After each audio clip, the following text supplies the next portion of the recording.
Buenas tardes, mi nombre es Angie Alvarado y el día de hoy voy a estar comentando un poquito sobre lo que son las teorías contemporáneas del desarrollo humano para la tarea número 3.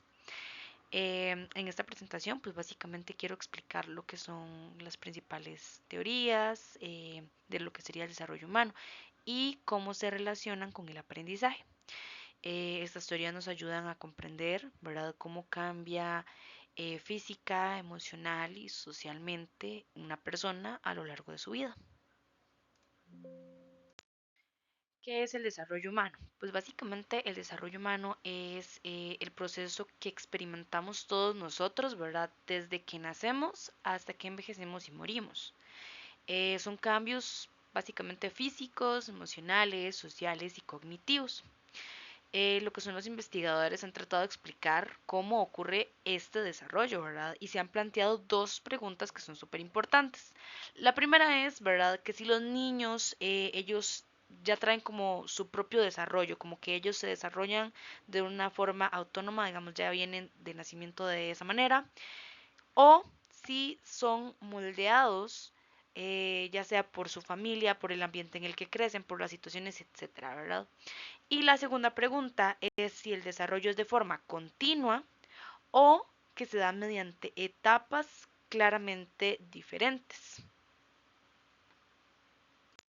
Ahora vamos a tocar un poquito el tema de qué es el desarrollo humano, pero por etapas. Y para ello me gustaría explicar las perspectivas que tenían algunos teóricos sobre lo que era el desarrollo humano. Primero vamos a empezar con Sigmund Freud. Él propuso que la personalidad se desarrolla a través de etapas psicosexuales durante la infancia. Básicamente él creía que nuestra personalidad se forma durante lo que es la etapa de la infancia, que al experimentar diferentes etapas de la vida, ¿verdad?, y experiencias, todas estas cositas influyen en la vida adulta y por ende en nuestra personalidad y nuestra manera de ser.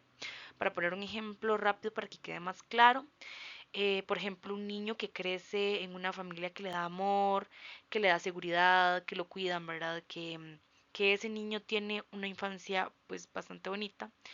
Él puede llegar a crecer como una persona con más confianza, ¿verdad?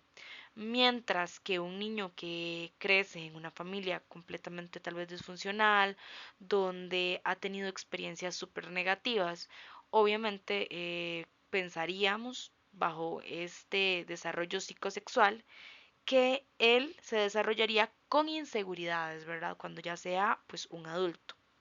Básicamente él decía que la infancia es una época súper importante y la que tenemos que tener cuidado para que a futuro cuando se influya sean cosas pues positivas, ¿verdad? Como lo que estamos hablando de la confianza versus la inseguridad.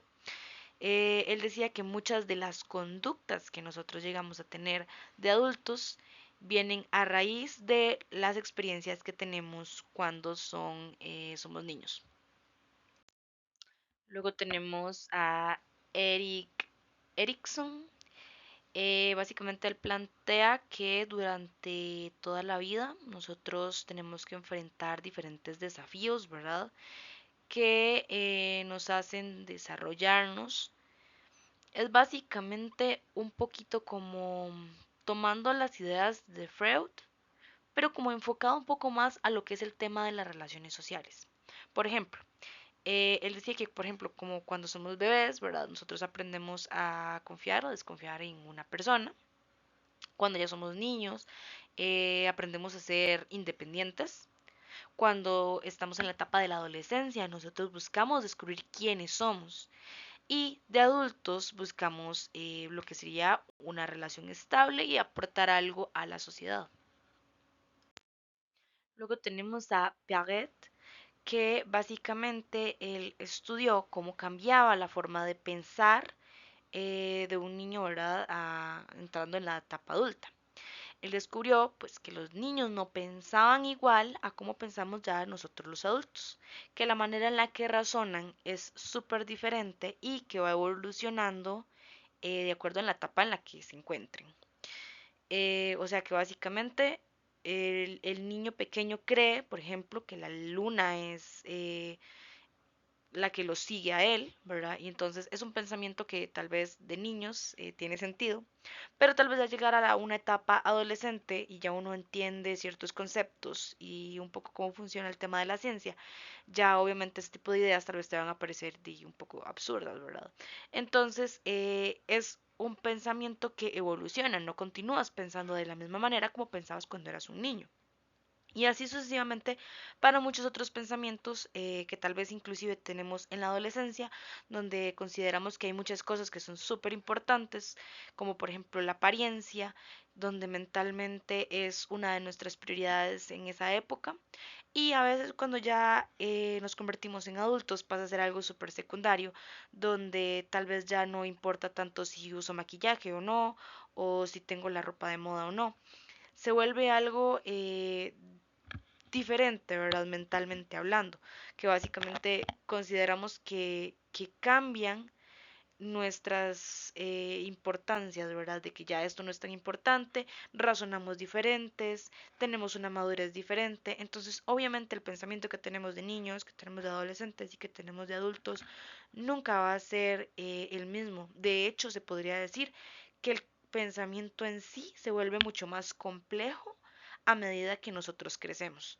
Al igual que obviamente en el momento en el que uno ya es muchísimo más mayor, como un abuelito, por ejemplo, va a tener un pensamiento súper maduro y una perspectiva súper diferente a la que tal vez tenga un adulto joven. Ahora vamos a hablar del aprendizaje y la observación. Básicamente es que los niños aprenden viendo, por ejemplo, a sus padres, ¿verdad? O a los docentes o a, por ejemplo, una figura que admiren, ¿verdad?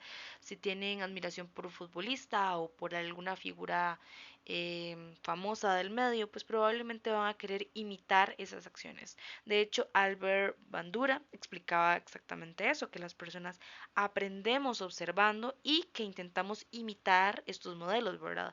Que básicamente es un proceso conocido como aprendizaje observacional, que es que aprendemos la mayoría de nuestras conductas y que adquirimos muchas cosas de las conductas de estas personas que admiramos o con las que crecemos, ¿verdad?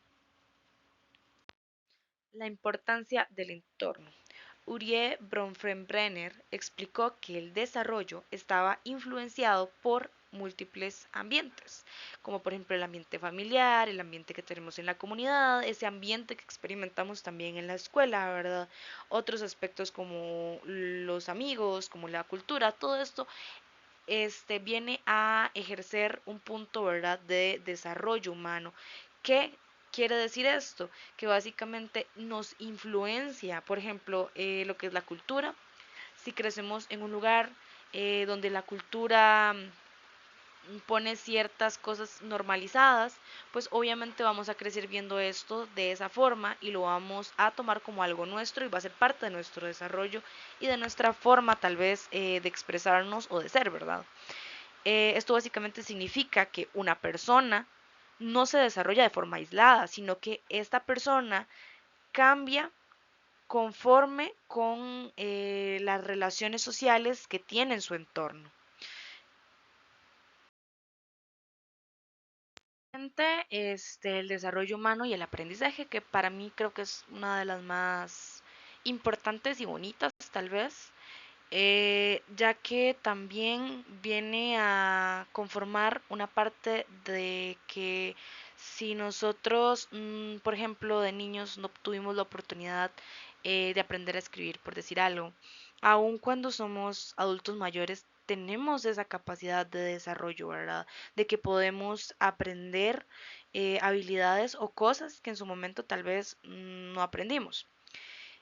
Básicamente es que las personas pueden aprender, como hablamos ahorita, de distintas formas, independientemente, ahora según la edad, las experiencias que hayan tenido, también bajo sus propias capacidades cognitivas, porque ya sabemos que una persona no aprende igual que a otra, ¿verdad? Todos tenemos unas maneras de aprender diferentes y también viene a influenciarse bajo lo que es el contexto social.